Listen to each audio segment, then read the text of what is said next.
صدر مملکت عارف الوی اور الیکشن کمیشن آف پاکستان کے درمیان جمعرات کو عام انتخابات 8 فروری کو کرانے کا معاہدہ طے پا گیا۔ یہ معاہدہ سپریم کورٹ SCA کی ہدایت پر ایک میٹنگ کے بعد طے پایا، جس نے انتخابی نگراں ادارے کو صدر کے ساتھ انتخابات کی تاریخ پر تبادلہ خیال کرنے کی ہدایت کی تھی۔ اس کے بعد ECP حرکت میں آ گیا اور چیف الیکشن کمشنر سکندر سلطان راجہ کی سربراہی میں ایک وفد نے اسلام آباد میں ایوان صدر میں صدر سے ملاقات کی۔ میٹنگ سمیٹنے کے بعد یہ بات سامنے آئی کہ CEC راجہ نے صدر کو ایک خط لکھا تھا، جس کی ایک کاپی ڈان.com کے پاس موجود ہے، جس میں عام انتخابات کی تاریخ 11 فروری کی تجویز کی گئی تھی۔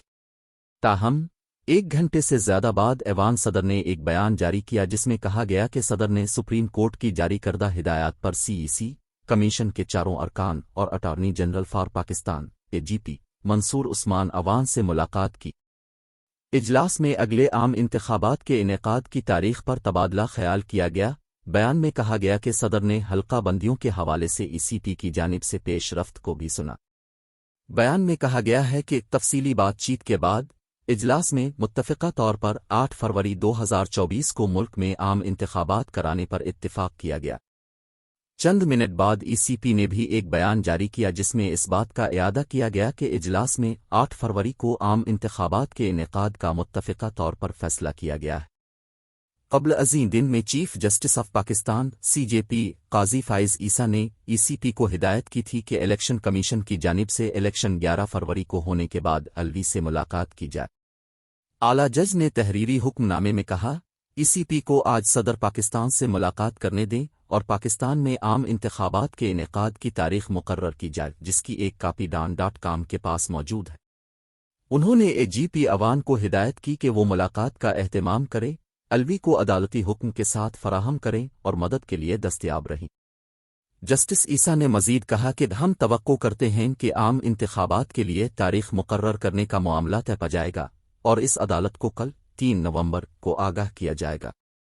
یہ حکم چیف جسٹس امین الدین خان اور جسٹس اطہر من اللہ پر مشتمل 3 رکنی بینچ نے قومی اسمبلی اور صوبائی اسمبلیوں کی تحلیل کے بعد 90 دن کے اندر انتخابات کرانے کی درخواستوں کی سماعت کے بعد جاری کیا۔ گزشتہ سماعت پر عدالت نے الیکشن کمیشن اور وفاقی حکومت کو 90 دن میں انتخابات سے متعلق انپٹ کے لیے نوٹس جاری کیے تھے۔ آج کی سماعت کے دوران جسٹس عیسیٰ نے انتخابی ادارے سے انتخابات کے بارے میں واضح موقف مانگا، جس پر ECP کے وکیل نے کہا کہ حد بندی کے عمل کے بعد جون دن کا شیڈول 30 نومبر تک مکمل ہونا ہے۔ سجیل سواتی نے کہا کہ حلقوں کی قرعہ اندازی سمیت تمام انتظامات 29 جنوری تک مکمل کر لیے جائیں گے۔ سجیل سواتی نے مزید کہا کہ انتخابی حلقوں کی حتمی فہرست 5 دسمبر کو شائع کی جائے گی۔ انہوں نے عدالت کو بتایا کہ انتخابی ادارہ عوام کی آسانی کے لیے اتوار کو پولنگ کرانا چاہتا ہے۔ وکیل نے مزید کہا کہ ہم نے فیصلہ کیا ہے کہ انتخابات 11 فروری کو ہوں گے، جو کہ دوسرا اتوار ہے۔ چیف جسٹس عیسیٰ نے ECP سے پوچھا کہ کیا صدر عارف الوی کو اس معاملے میں آن بورڈ لیا گیا، جس پر اعظم سواتی نے کہا کہ ہم صدر کو آن بورڈ لینے کے پابند نہیں ہیں۔ اس پر چیف جسٹس کا غصہ آ گیا۔ صدر اور ECP دونوں پاکستانی ہیں۔ ECP صدر سے مشاورت سے کیوں ہچکچا رہا ہے؟ اس نے پوچھا اور پھر انتخابی ادارے کو ہدایت کی کہ وہ اس معاملے پر الوی سے بات کرے۔ سماعت میں آدھے گھنٹے کے وقفے کے بعد اعظم سواتی نے سپریم کورٹ کو بتایا کہ ECP آج صدر سے مشاورت کرے گا۔ جسٹس عیسیٰ نے کہا کہ اس کا دروازہ کھٹکھٹائیں، چاہے وہ آپ کو نہ بھی بلائے، اور پھر AGP عوان کو مشاورت کے دوران بورڈ پر رہنے کی ہدایت کی۔ بعد ازاں چیف جسٹس نے کیس کی کارروائی کا حکم دیتے ہوئے کہا کہ الیکشن کی جو تاریخ دی گئی ہے اس پر عمل درآمد کرنا ہوگا۔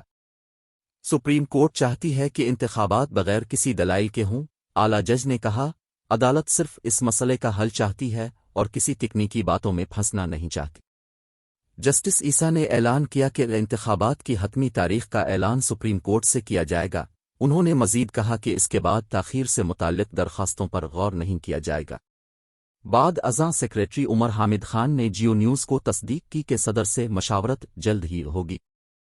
سپریم کورٹ کے باہر میڈیا ٹاک میں PPP کے وکیل فاروق H نائک نے کہا جو کچھ ہوا ہو چکا ہے۔ انتخابات 90 دنوں میں ہونے چاہیے تھے، لیکن اب جبکہ تاریخ گزر چکی ہے، ارکان پارلیمنٹ کو اس تاریخ کو درست کرنے کے لیے آرٹیکل 204 میں آئینی ترمیم پیش کرنی چاہیے۔ اس لیے کل کوئی نہیں کہہ سکتا کہ انتخابات 90 دن کے مینڈیٹ میں نہیں ہوئے تھے۔ آئین کے آرٹیکل 254 میں کہا گیا ہے کہ جب کسی بھی چیز کو کسی خاص مدت کے اندر کرنے کی ضرورت ہوتی ہے لیکن ایسا نہیں ہوتا ہے تو اس عمل چیز کو انجام دینا صرف اس وجہ سے باطل غیر مؤثر نہیں ہو جاتا کہ یہ مقررہ مدت کے اندر نہیں کیا گیا تھا۔ یہ پوچھے جانے پر کہ کیا صدر ای سی پی سے مشورہ کرنے کے پابند ہیں، نائک نے کہا، میرا خیال ہے کہ صدر پاکستان ای سی پی سے مشورہ کرنے کے پابند نہیں ہے۔ انتخابات کی تاریخ کے لیے اسے اختیار دیا گیا ہے اور زیادہ سے زیادہ اگر اسے آرٹیکل 48(1) کے تحت کسی سے مشورہ کرنا ہو تو وہ وزیر اعظم سے مشورہ کر سکتے ہیں۔ اور وہ خط جو اس نے لکھا تھا میری رائے میں غیر قانونی تھا۔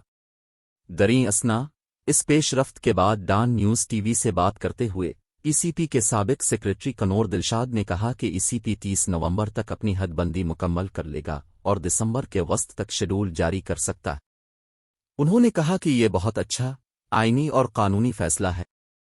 جب ان سے پوچھا گیا کہ کیا اس کو حتمی تاریخ سمجھا جا سکتا ہے تو انہوں نے کہا ای سی پی سپریم کورٹ کی ہدایات پر عمل کرنے کا پابند ہے۔ عدالت میں تاریخ کا اعلان کرنا ایک بڑا فیصلہ تھا اور اب اس سے پیچھے ہٹنا ناممکن ہوگا۔ 11 فروری کو اتوار ہے اور موسم بہتر رہے گا۔ بعض سیاسی جماعتوں نے برف باری اور دھند پر تشویش کا اظہار کیا ہے، لہذا فروری کے پہلے ہفتے تک اس کا زیادہ تر حصہ ختم ہو جاتا ہے، دلشاد نے مزید کہا۔ انہوں نے مزید کہا کہ 11 فروری کے انتخابات کے بعد سینیٹ کے انتخابات 5 سے 6 مارچ کو ہونے کا امکان ہے اور میرے اندازوں کے مطابق صدر کا انتخاب 15-16 مارچ کے بعد ہوگا، سابق سیکریٹری نے کہا۔